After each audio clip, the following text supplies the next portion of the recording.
En las últimas semanas, diversas fuentes han confirmado a Zona Militar que las Fuerzas Armadas Argentinas está en la procura de incrementar su capacidad antitanque con la adquisición del sistema de misiles Rafael Spike.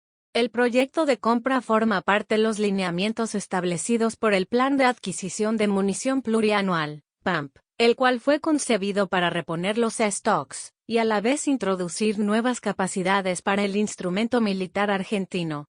Pese a que por el momento no han trascendido mayores detalles respecto a las variantes de interés para las FA argentinas, el sistema Rafael Spike se amolda a las necesidades y requerimientos locales al ofrecer una amplia familia de soluciones, tanto portátiles como lanzables desde plataformas terrestres o aéreas.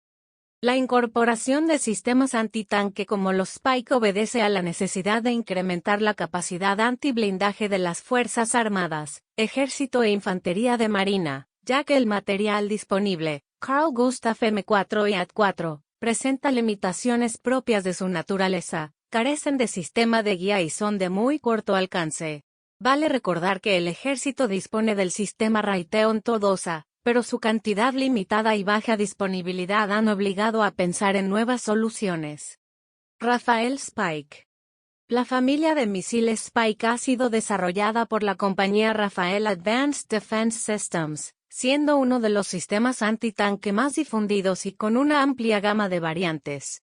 Del tipo guiado activo, las últimas variantes del Spike ofrecen una amplia gama de mejoras gracias a la introducción de nuevas tecnologías y capacidades.